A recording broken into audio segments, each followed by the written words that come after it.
97. Two-thirds being in the affirmative, the rules are suspended, the bill is passed, and without objection, the motion to reconsider is laid on the table.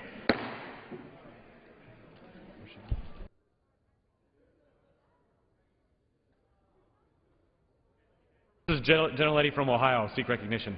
Mr. Speaker, I ask unanimous consent to remove my name as a co-sponsor to H.R. 3784. Without objection, so ordered. Thank you. What purpose does the gentleman from Georgia seek recognition? Mr. Speaker, I send to the desk two privileged reports from the Committee on Rules for filing under the rule. The clerk will report the title.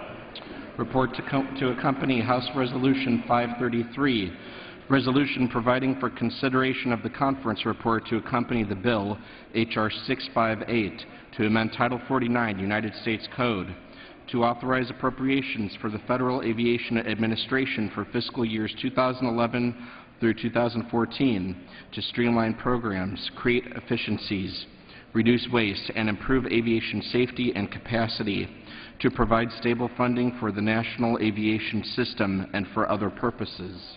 Referred to the House calendar and order printed. Report to accompany House Resolution 534, resolution providing for consideration of the bill H.R. 3578 to amend the Balanced Budget and Emergency Deficit Control Act of 1985 to reform the budget baseline and providing for consideration of the bill H.R. 3582 to amend the Congressional Budget Act of 1974 to provide for macroeconomic analysis of the impact of legislation.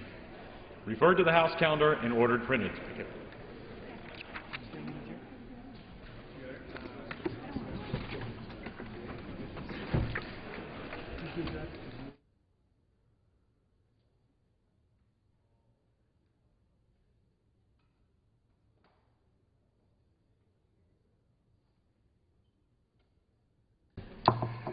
For what purpose does the gentleman from Maine rise? Thank you, Mr. Speaker. I have a motion to instruct conferees at the desk. The clerk will report the motion. Motion to instruct conferees on H.R. 3630, offered by Mr. Michaud of Maine.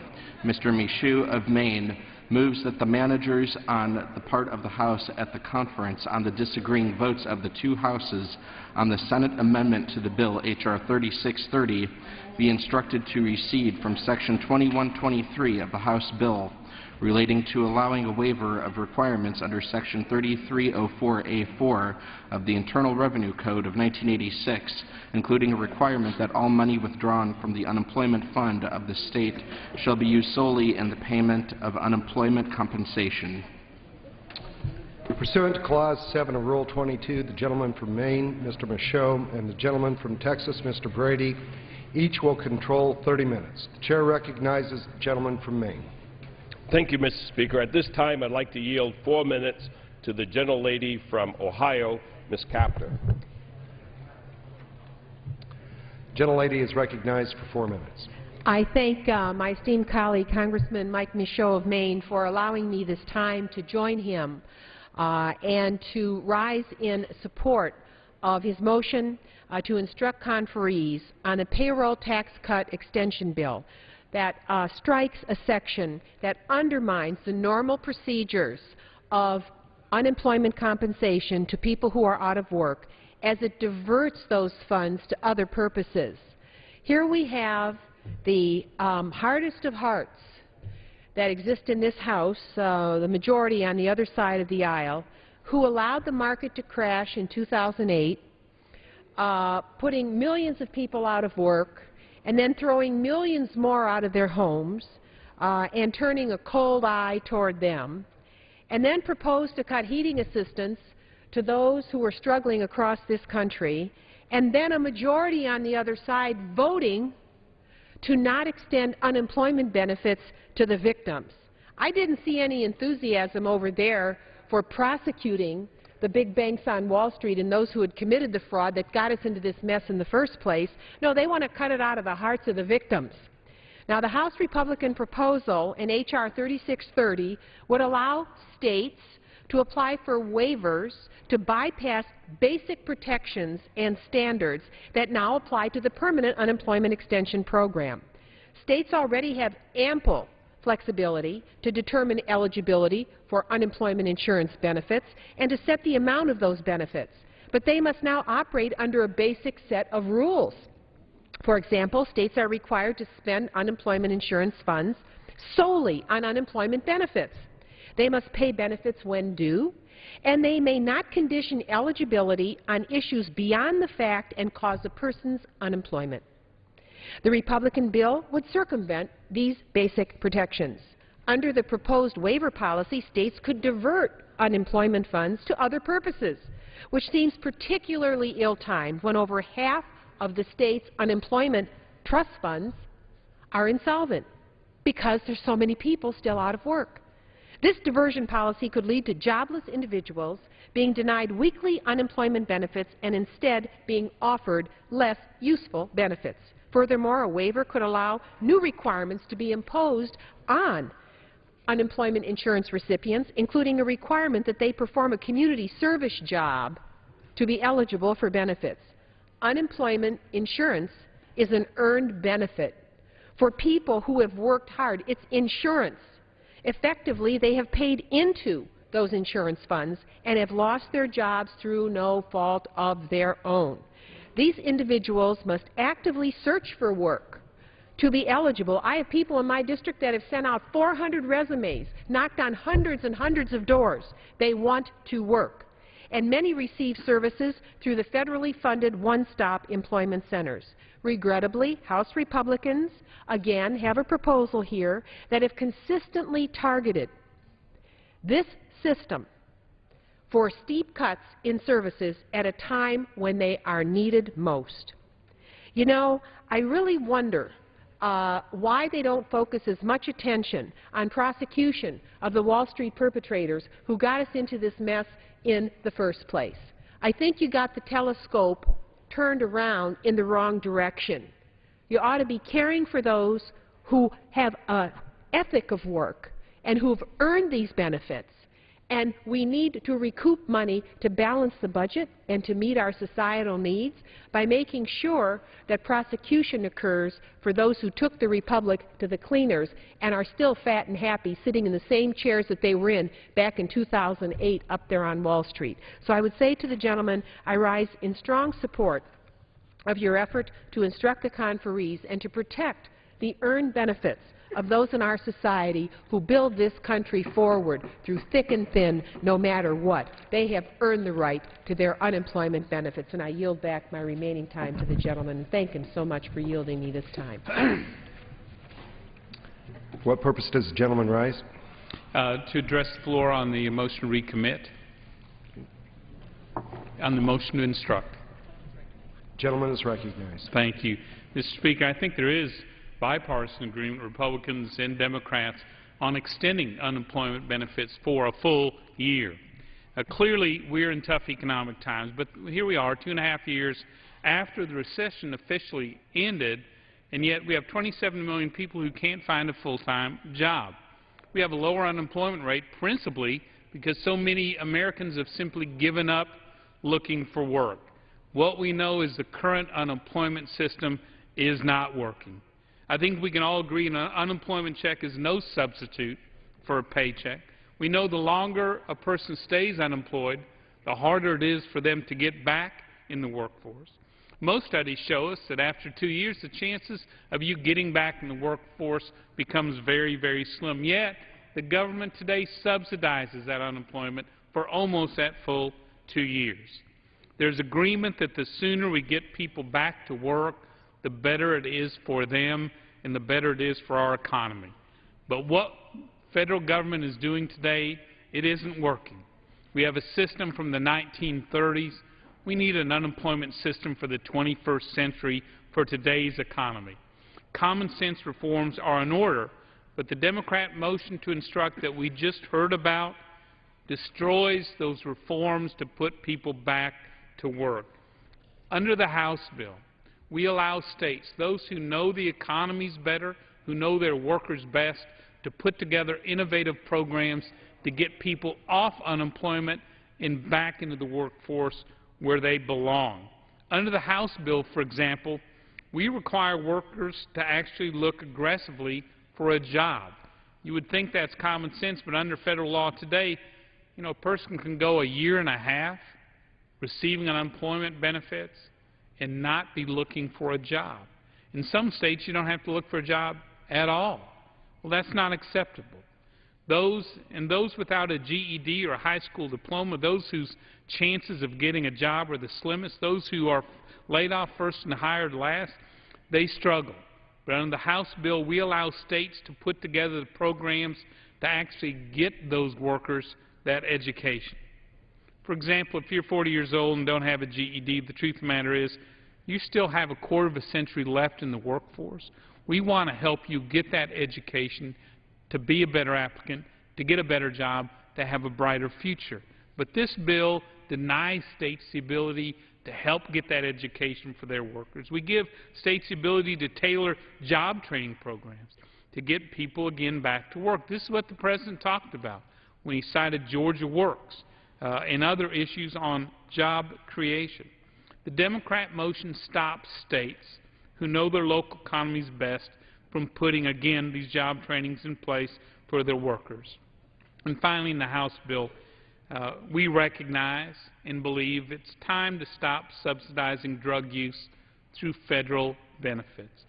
Now, I wonder how many people this morning went to work in the dark, how many single moms struggled to get their kids to school before they went to work, how many people are driving home right now are going to miss their kids' practice. They were at work. How many told their Boy Scout they couldn't be at the camp out this weekend because they had to work on Saturday? How many people are working 1, 2, 3 jobs that Washington takes money from their paycheck to help people who are unemployed? And all the House bill does is to ensure that states are allowed to help people get that education, get that job training in subsidizing drug use so they're better applicants with a brighter future. We don't require states to do this. We allow states to have waivers to be innovative to do that. At the end of the day, the truth of the matter is we have so many companies who tell us they want to hire good workers with good salaries, but these workers can't pass even a basic drug test. Look, if you've got a casual drug habit or a more serious problem, finance it on your own. You're not going to take tax dollars from your neighbor who's working 1 or 2 or 3 jobs to finance your drug habit. In fact, your future is dimmed because of it. And if states decide not to implement a drug screening program, it's their decision. It's not Washington. The Democrat motion makes sense only if you work in Washington and think the current status quo is working. It is not. So I respectfully oppose the motion, support the proposed waiver authority, as well as its other provisions, and I would reserve the balance of my time. Mr. Speaker, and now yield 5 minutes to the gentleman from Ohio, Mr. Kucinich. Gentleman from Ohio is recognized. Thank you, Speaker. I want to thank the gentleman from Maine for his ever-present leadership on the issue of unemployment insurance and also for fighting for jobs for Americans. Because we're really here looking at 2 problems. One is the problem of making sure that those who are on unemployment are going to get benefits so they can survive. And the other one is the massive unemployment that we have in America. I mean, obviously, these matters are interrelated. Let me speak first to Mr. Michaud's motion to instruct conferees. This provision to remove Section 2123 from H.R. 3610, this section severely undermines the unemployment insurance system that nearly 8 million Americans rely on. It allows states to apply for waivers that would change how unemployment insurance funds are allocated. And it does this under the guise of strengthening reemployment programs. In reality, these proposed waivers would allow states to use unemployment insurance funds for purposes other than paying out benefits. Think about this. If people are on unemployment insurance, they need those benefits. They need full benefits. You don't want the state to find an excuse to siphon those benefits to some other purpose. And by allowing the use of unemployment insurance funds for purposes other than providing unemployment benefits to those who rely on them, we'd be weakening a system that has provided assistance to unemployed Americans for decades. The rationale for the reallocation is deceptively camouflaged. It's being described as fulfilling additional benefits to the unemployed, such as bolstering job training programs and reemployment programs. Yet in reality, diverting funds from the Unemployment Insurance Fund to other equally important programs is not a viable solution and will ultimately undermine the unemployment insurance system that millions rely on. The truth of this matter is that this Congress has been shirking its responsibility to independently and to adequately fund these programs. Section 2123 of this legislation also gives the states the ability to create their own eligibility requirements, which could impede otherwise eligible recipients from collecting their benefits. The waivers permitted under Section 2123 would give states the opportunity to impose new eligibility requirements on unemployment insurance recipients that are unrelated to their employment history and current unemployment status. This includes giving the states the right to require a high school diploma or GED as a prerequisite for receiving unemployment benefits. Now think about that.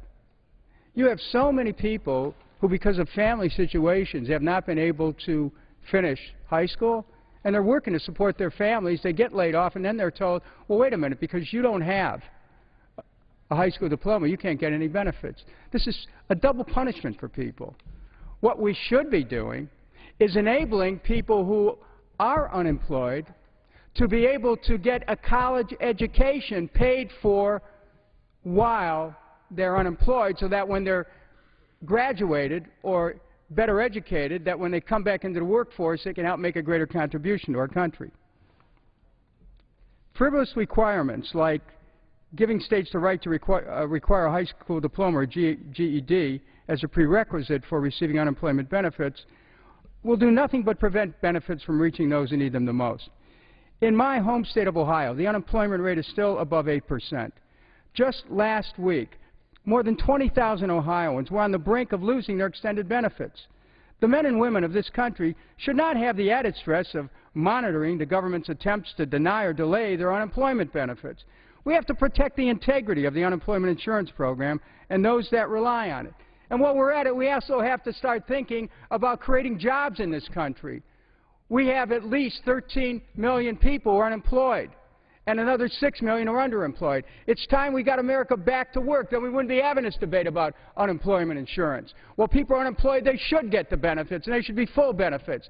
But we should also be creating jobs, and that's not what we're doing. We need new mechanisms to create jobs. We shouldn't tell people, well, the government doesn't have any money. Well, we're borrowing money from China, South Korea, and Japan. Why don't we start spending money into circulation? Look at what the Federal Reserve does. The Federal Reserve creates money out of nothing, gives it to banks. The banks park the money at the Fed. They gain interest. Our businesses are starved for lack of capital. What if we, the government, took back the constitutional right that we have under Article 1, Section 8 to spend or create money, coin money, spend it into circulation, create millions of jobs, put our country back to work, rebuild our infrastructure, more money for education, more money for health care. America's best days are ahead of it if we start to think about the mechanisms we have to create jobs in this country. In the meantime, we sure better protect those people who are unemployed. The mechanism I talked about is called the NEED Act, National Employment Emergency Defense Act. We have a means of getting people back to work. In the meantime, if they're not working, let's make sure we don't curtail their unemployment benefits. Support the Michaud amendment. Thank you. Gentleman from Texas is recognized. Mr. Speaker, I yield 2 minutes to one of the leaders of getting this economy in America back on track and people back into good-paying jobs. The gentleman from Oregon, Mr. Walden. Gentleman from Oregon is recognized. Thank you, Mr. Speaker. Let me make a couple of points about this motion to instruct, which I oppose.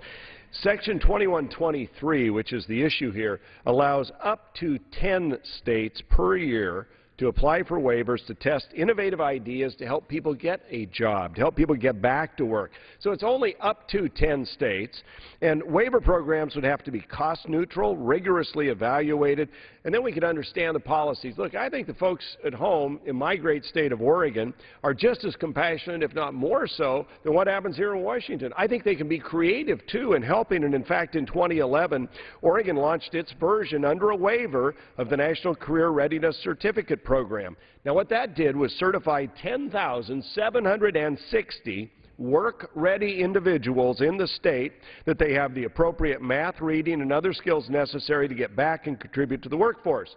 Now, that hiring tool brought nearly 400 businesses, communities, and workers together and then simplified the job search hiring process. These are the kind of innovative ideas that we could use to actually help people get a job. Now, look, this is a horrible economy. We've had 11 recessions since World War II. This is the worst one in terms of coming out of it. So the policies that have been in place the last couple of years haven't worked. You know, American people were promised if we spent $1 trillion we don't have, including interest on the so-called stimulus, unemployment wouldn't go above 8%, and yet here we are, record unemployment, record deficits, trillion-dollar year after year after year deficits under the Obama administration, and people still out of work. Highest poverty level since the great anti-poverty campaigns began. This has to change. We have to get people back to work. And one of the issues we're going to deal with in the conference committee, I hope, you want to do something about jobs, then let's stop this Boiler-Mac rule from going into place. The EPA Boiler-Mac rule threatens to cripple American manufacturers. We've lost more jobs there since, I think, back to World War II. And this rule by EPA would cut another 200,000 jobs. So let's roll back the job-killing regulations. Let's get Americans back to work, and let's leave creativity to the states to help us find better ways to take care of those who are unemployed. And I yield back the balance of my time. Gentleman from Maine. Thank you, Mr. Speaker. I rise today. The reason why I offered this motion is to protect unemployment insurance for the millions of jobless Americans that qualify for it. At the end of the last session, the House considered H.R. 3630, a bill that would extend the payroll tax cuts as well as the unemployment insurance. Unfortunately, the bill also included provisions that would undermine the unemployment insurance program as we know it today. While I disagree with many of these provisions, my motion to instruct focuses on one particular provision. The provision would roll back a requirement that states must spend all unemployment funds solely on unemployment benefits. Now, I know that there might be some that disagree with the size of the unemployment program and how many weeks individuals should be able to get their unemployment benefits, but I think we can all agree that money intended to help the unemployed make ends meet while they're looking for work should not be used for something else. There are several reasons why maintaining the integrity of the unemployment program makes sense. First, there are still more than 13 million Americans out of work as a result of the worst economic downturn since the Great Depression. And these Americans rely on unemployment benefits to feed their families and pay the rent until they can find another job. To allow states to use these funds intended to support these families for programs could result in those who have lost their jobs to receive a benefit that does not help them make ends meet and would be useless. Some might argue that this provision will give states more flexibility to implement the unemployment program. I strongly support giving states the flexibility to implement national policies in a way that makes sense to some of the states. But there's already great flexibility in the unemployment insurance program. States already choose and adjust employers' tax rates, benefit levels, and duration and eligibility criteria. This provision goes too far and jeopardizes unemployment benefits themselves. And it won't help the millions of unemployed Americans get back to work.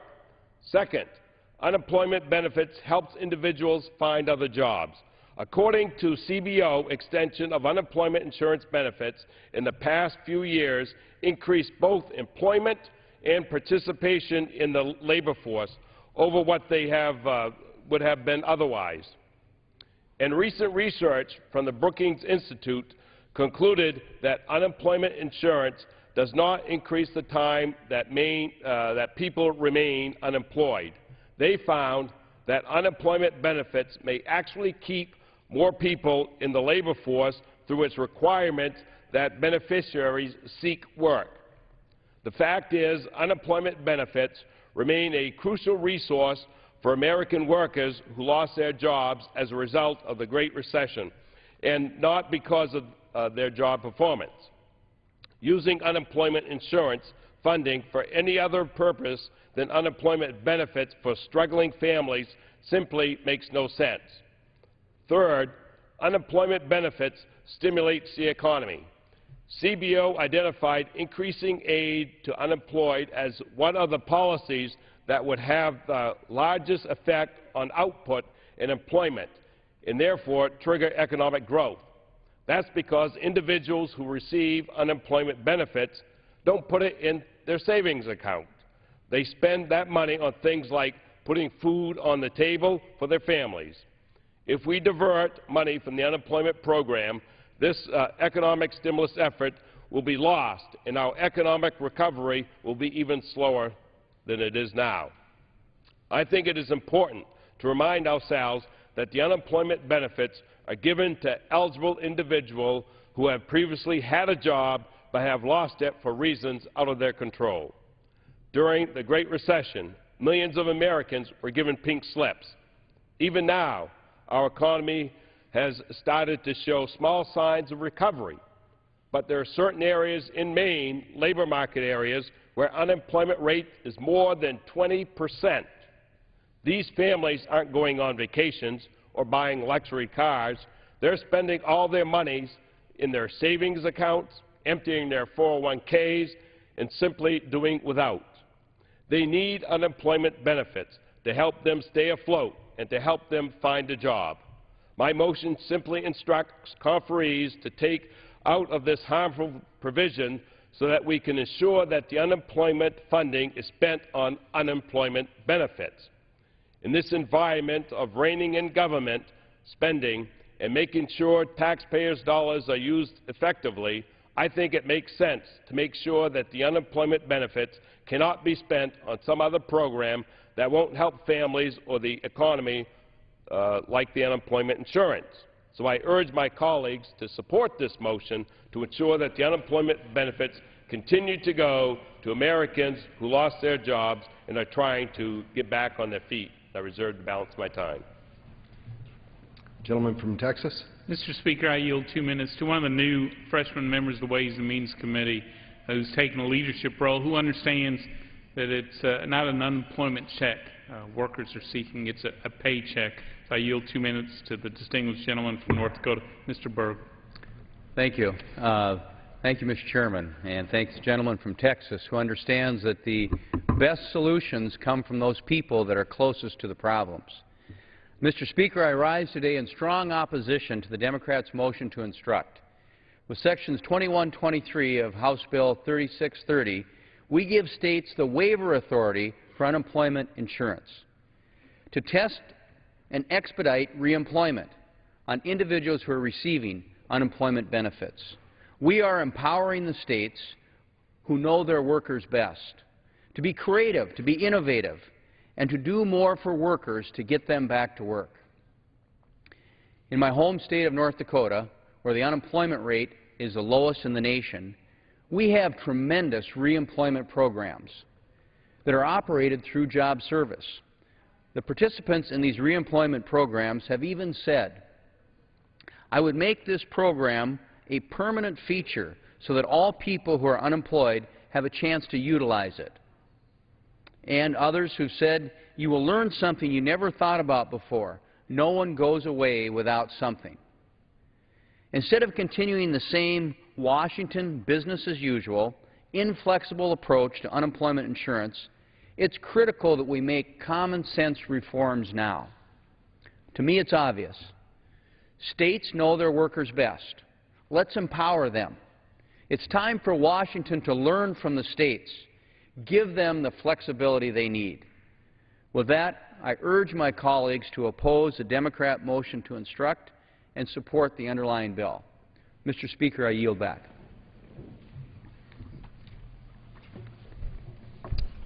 Gentleman from Maine.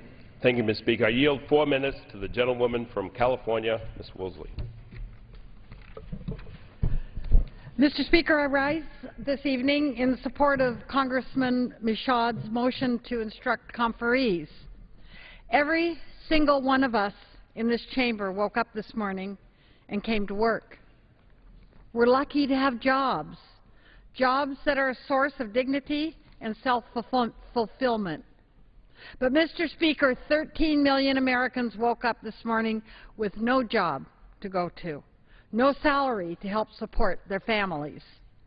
These 13 million Americans are jobless, not because there's something wrong with them, but because something is wrong with the U.S. economy and with the policies designed to keep 1% of the population comfortable at the expense of the remaining 99%.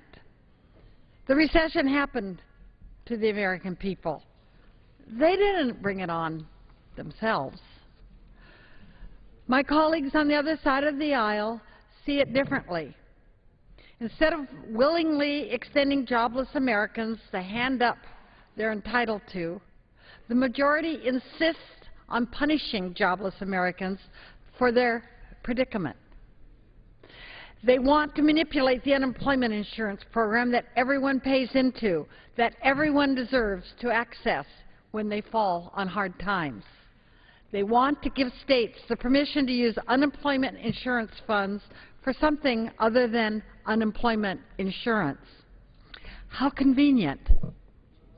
I'd like to propose that we use war spending for something other than war spending. States already have plenty of flexibility in designing their unemployment insurance systems. So this Republican proposal just appears to be an attempt to divert money away from unemployment, to erect more barriers to accessing these benefits at the very moment they're needed the most. Here's an idea.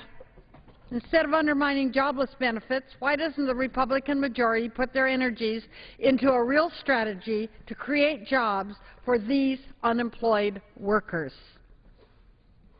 This morning in the Education and Workforce Committee, we heard from a Republican governor who spoke positively about the imperative of job creation and the importance of federal investments in infrastructure, workforce, and career training. I hope my friends in the majority will listen to this fellow Republican. I hope they will stop playing games with unemployment insurance. I hope that they will remove this provision that allows states to take the unemployment insurance money away from unemployed peoples and instead pass a big, bold jobs plan. That will remove workers from the unemployment ranks. I yield back.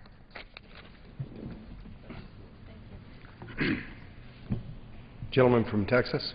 Mr. Speaker, I yield 2 minutes to the gentleman from Ohio who is a small business owner himself, who's helped create 1,500 new jobs in the United States, the gentleman from Ohio, Mr. Renacci. Gentleman from Ohio is recognized.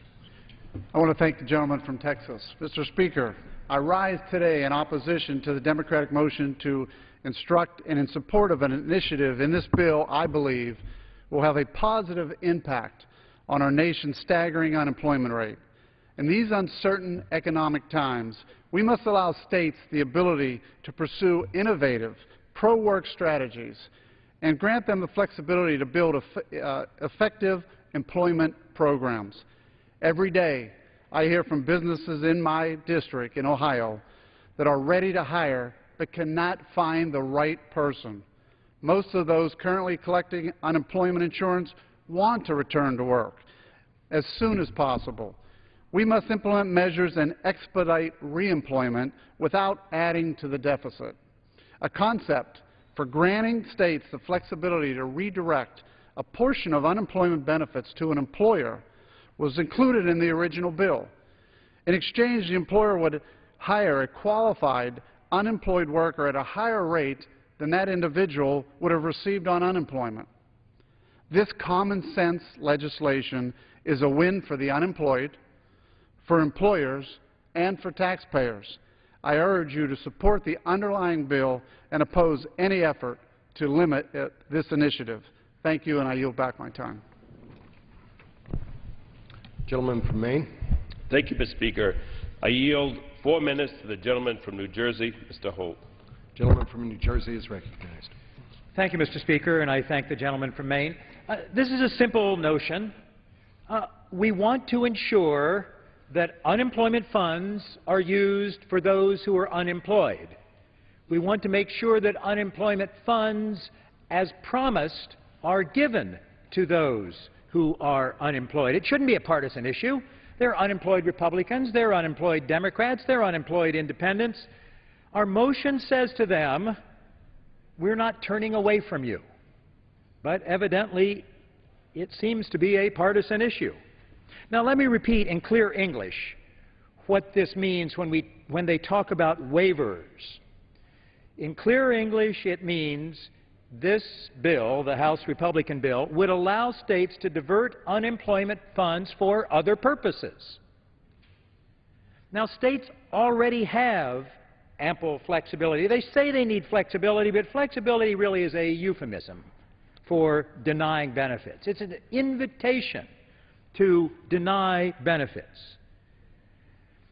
States are, right now, required to spend unemployment insurance funds solely on unemployment benefits. They must pay the benefits when they're due. They may not condition eligibility on issues beyond the fact of unemployment and cause a person's unemployment. This legislation, unless we accomplish what the gentleman from Maine is trying to accomplish here, would circumvent these basic protections. Now, of course, it's fine for states to innovate, to pursue innovative ideas to help people get jobs. But for heaven's sake, don't experiment with the livelihood of people who have lost their jobs. It's called unemployment insurance. No, it's not taking money from hardworking Americans. I couldn't believe my ears when I heard that here on the floor. Insurance is for those people who never expected they would be unemployed. I'll show you thousands of people in New Jersey. I'm sure my friend here could show you thousands in Maine. They never thought they'd be unemployed for a week or a month or 6 months or 99 weeks. There are more people who have been unemployed for 99 weeks in the past year than at any time since the Great Depression. Taking money away from hardworking Americans. Couldn't believe it. Never thought I would hear this on the floor. Unemployment insurance is not welfare. It is provided to people who have worked hard.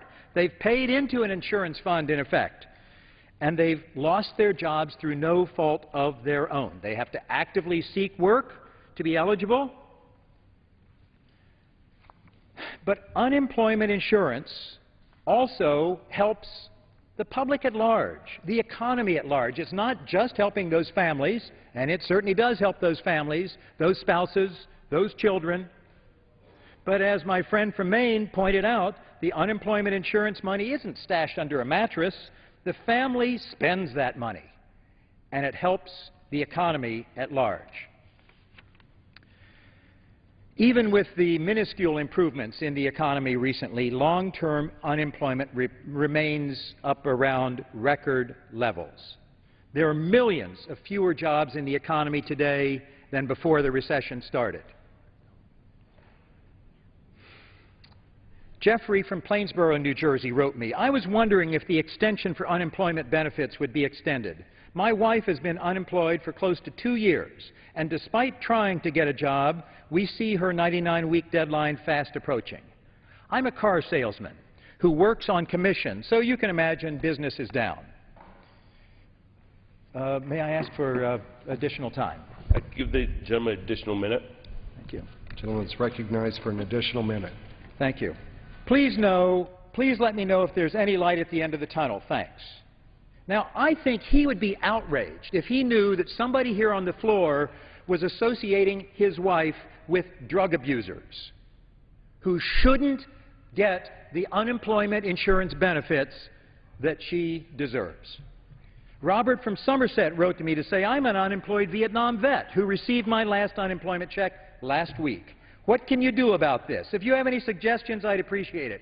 Why is it so hard for you and other members of Congress, our representatives, to help us by voting for the extension of unemployment benefits? Banks don't have to beg, as we do. I don't recall any bank risking their life for our country.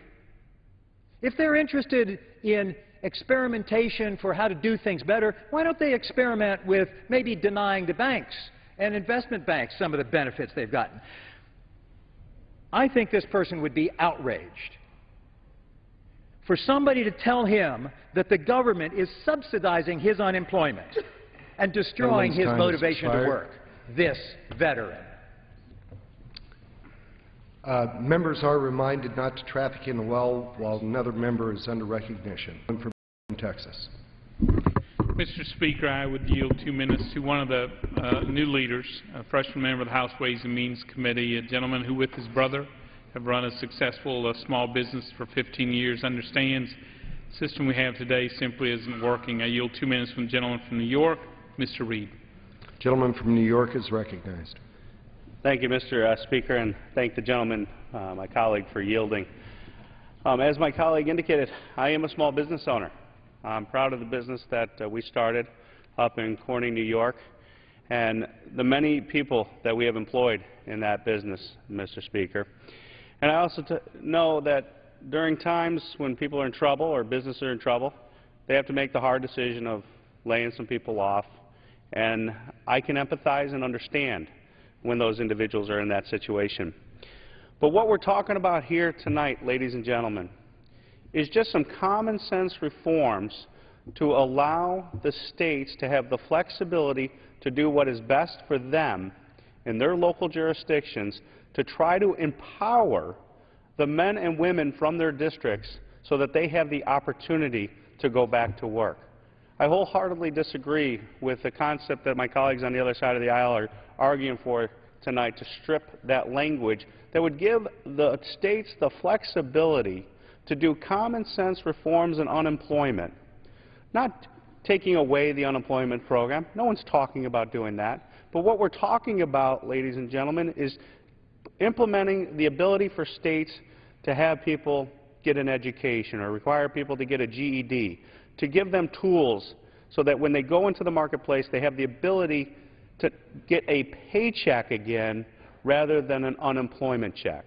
That should be a goal that we in Washington, D.C. share across both aisles, and we should send the message to America, you know what, we get it in Washington. We don't necessarily have all the answers here. We should defer to the people, closer to the people back in our states and in our local communities. This is what our proposal is about. That is where these common sense reforms are coming from. And again, no one is talking about taking out the net that's associated with unemployment insurance. We're talking about common sense reforms that will give people the tools to get back to work and take care of themselves. With that, Mr. Speaker, I yield the balance of my time. Gentleman from Maine. Thank you, Mr. Speaker. I yield 2 minutes to the gentlewoman from Texas, Ms. Jackson Lee. Gentlewoman from Texas is recognized. I'd like to thank the gentleman from Maine for providing an opportunity for civility and dialogue on the true grit of the American constituency. I am amazed, I'm shocked that we would be here on the floor of the House denigrating an institution that has been accepted as a rainy day umbrella, I've said it often, for individuals who's toiled in the hot suns and skyscrapers on building infrastructure, on driving buses and trains, or however they may have provided for their families, and they've now lost their jobs. They dutifully played into the insurance pool called unemployment insurance. They followed the laws of their state. Some of them may be veterans who are now in the civilian workforce, and they are chagrined that they find themselves unemployed. Now we have from those who one would say idle hands are the devil's workshop, if you would. I want to insist that these are drug addicts, that they're uneducated, they need a GED, and that they have all kinds of baggage that will not allow them to be gainfully employed. Mr. Speaker, I'm very sorry to say that that is not true. I know in my own community we are more fortunate than others regarding the amount of unemployed individuals, but I know in the devastated communities people want to work. I've had individuals come to my office over and over again. I've seen people line up in the hot sun across this nation this past summer attempting to get jobs. So I simply want to join with the gentleman's motion to instruct. I want this to be the motion to instruct for dignity. I want to thank you for insisting that workers who have lost their jobs through no fault of their own are not, in essence, drug addicts. That means conspicuous drug addicts, because sometimes people need counseling. Rather than stigmatizing, why don't we have a component that says you have job skill training, if you need counseling, you get counseling. Let's not denigrate the unemployed, pass the unemployment insurance. Let's call for dignity. I yield back. Gentleman from Texas. Mr. Speaker, I yield myself as much time as I may consume, and assuming I'm the last speaker on our side, the gentleman will be closing great. Look, if you think what's working is fine, we don't need to change anything. You think 27 million people trying to find a full-time job, many of them who've been out of work for 6 months or more, if you think that's great, the status quo is perfect, then this motion instruct is what you want. But I believe, and many people believe, on both sides of the aisle, that we can do better. That those who are unemployed and looking for a job truly want a paycheck. They don't long for that unemployment check every 2 weeks or each month. They long for a job every day. And what we want to do is to turn loose those who know their community and economy best, to put together the innovative programs, to put people back to work sooner rather than later, because we know the longer you stay out of work, the harder it is to find that job. The less education you have, the harder it is to find that job and to keep that job. And so the question at hand here is, should we allow our local communities, our local states, to work with businesses, to work with workers, design programs to get people back to work sooner rather than later? It's worked before in other areas. We've given states the waivers to put together innovative programs on welfare, again, to help educate people and train them and link them up with workers so they have a real life, a real career, not a dependency on a federal check. And as a result of that, with Democrat and Republican governors working with Democrat and Republican White Houses, have succeeded in putting people back to work, getting them off the welfare rolls and in as productive citizens. It's worked before. So why don't we apply this same type of innovation to a system that's been in place since the 1930s? Frankly, we need a 21st century solution. Washington, in this case, these tired old ways that are failing workers, why are we sticking with them? Why don't we allow states, not direct them, not mandate them, why don't we simply allow them to put together programs for job training so you can match people's skills or get them the skills to get a job?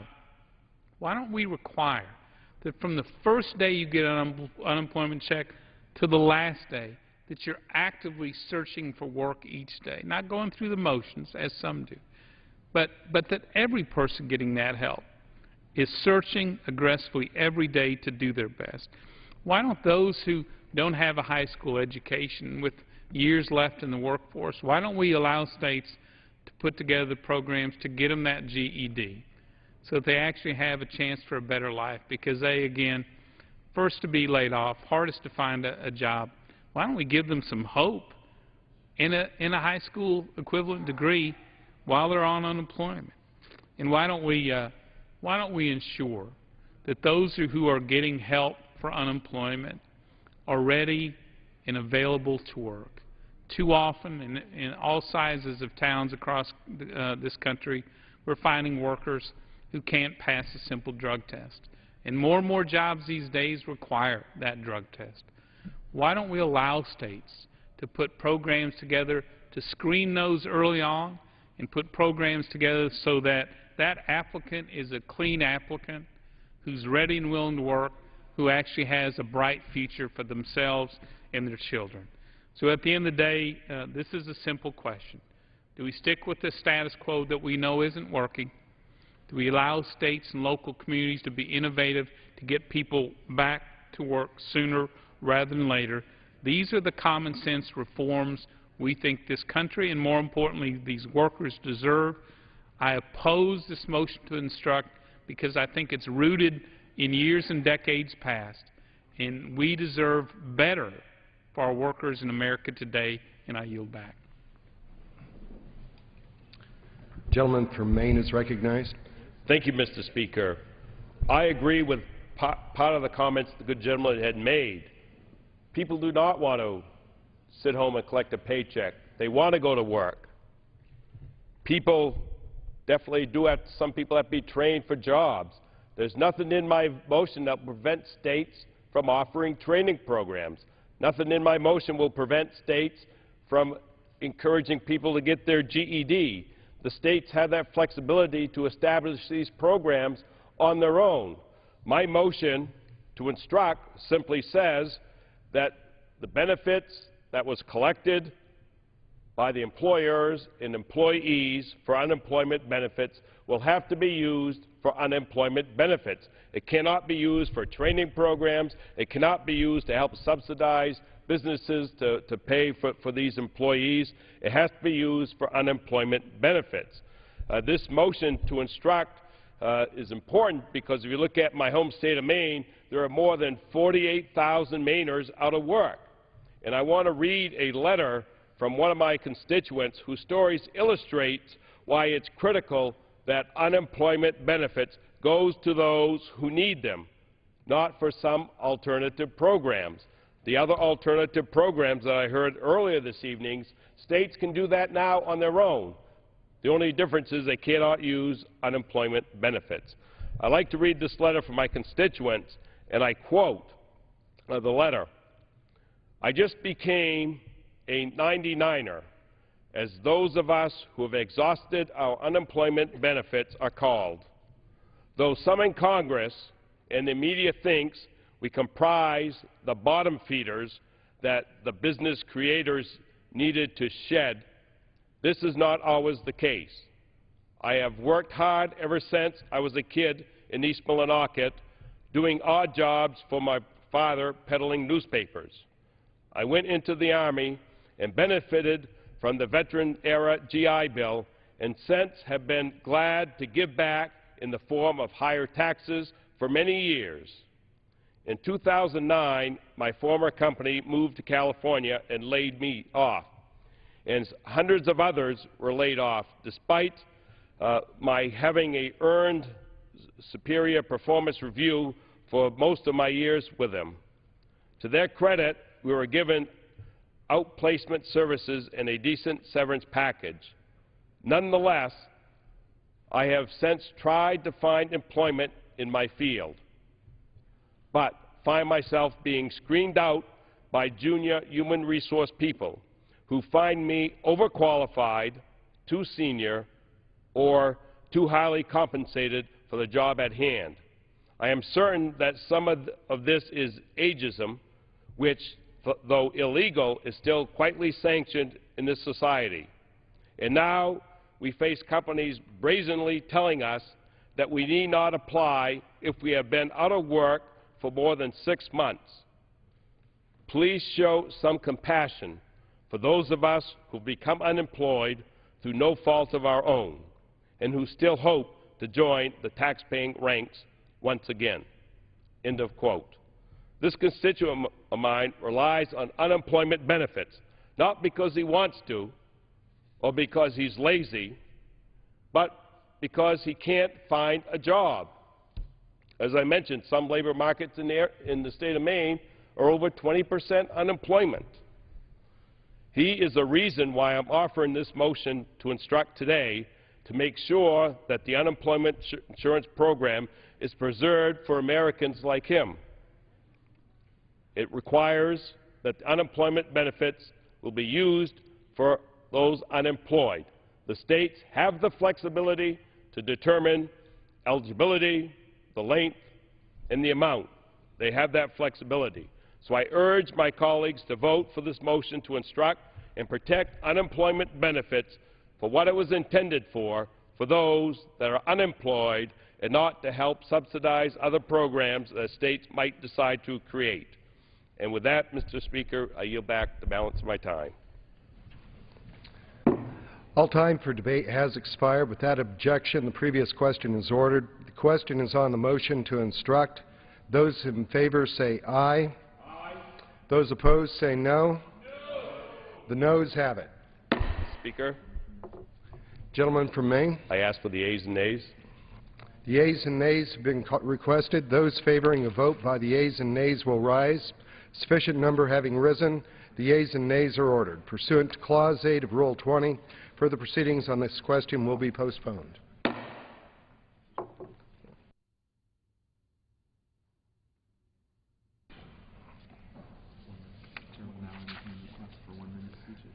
The Chair will now entertain requests for 1-minute speeches.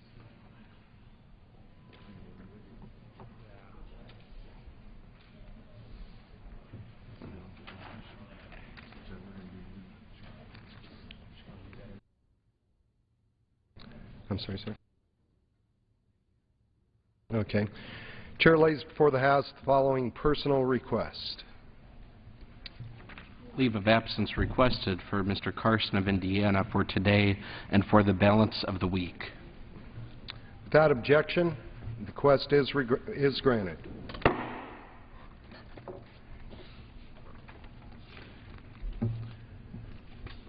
Chair now recognizes the gentleman from Under the Speaker's announced policy of January 5, 2011, the gentleman from Colorado, Mr. Gardner, is recognized for 60 minutes as the designee of the Majority Leader. I thank you, Mr. Speaker, for the opportunity to address the Chamber tonight to discuss a very important issue, the issue of job creation, the issue of energy independence, and what we are doing in the 112th Congress, the Republican majority, to make sure that we're creating jobs and opportunities for the American people. According to the Canadian government, Mr. Speaker, over 143,000 jobs in Colorado depend on our trade relationship with Canada. And whether people want to admit it or not, crude petroleum is Colorado's top import from Canada. But we're not unique in that aspect. Colorado is by no means unique. Many of our jobs and much of our energy depend on our good relationship with our friendly neighbor to the north. When it comes to the Keystone Pipeline, though, it's been 3 years since an application was first filed. America knows the Keystone Pipeline, a 1,700-mile energy project from our neighbors to the north to the Gulf of Mexico, one that could create as many as 20,000 direct jobs and 100,000 indirect jobs. The United States as a whole would benefit both economically and from a national security standpoint if this country were to be able to move forward with the Keystone Pipeline. And tonight we have members of Congress from across this country, and members from the East and the West, the North and the South, who will talk about the importance of energy security, the importance of creating jobs. So many of the debates that we have heard on the Chamber floor, not only today but in the past few months, have all been revolving around the notion of creating jobs and what we are going to do to get this economy turned around. An economy that already has over 14 million Americans unemployed and 46 million Americans living in poverty. A chance to get people to work, a chance to create jobs. And I'll frame this debate tonight with some information that we just received. People across this country want the Keystone Pipeline to be built. And if you look at the numbers we have here, supporters of the Keystone Pipeline, you can see the support. It's not just Republicans. It's not just the majority of Democrats. Every sector that we have talked about in this poll support the Keystone Pipeline overwhelmingly. 64%, when you take into account the opinions of Republicans and Democrats. They know that this project will create opportunity that hasn't existed for far too long. For over 36 months now, we've seen the unemployment rate in this nation exceed 8%. It's unacceptable. And the fact that this administration has decided to punt on jobs is shameful. It's been said before, a year ago, 2 years ago, when the President was talking about shovel-ready projects. Well, now apparently the only thing the President is willing to use his shovel for is to bury jobs. And that's why tonight I'm excited for the discussion that we will have with the American people. And so at this time I would like to yield to some of my colleagues who have joined on the floor for their take and perspective on the Keystone Pipeline. And I would yield to my good friend from Alabama, Martha Roby.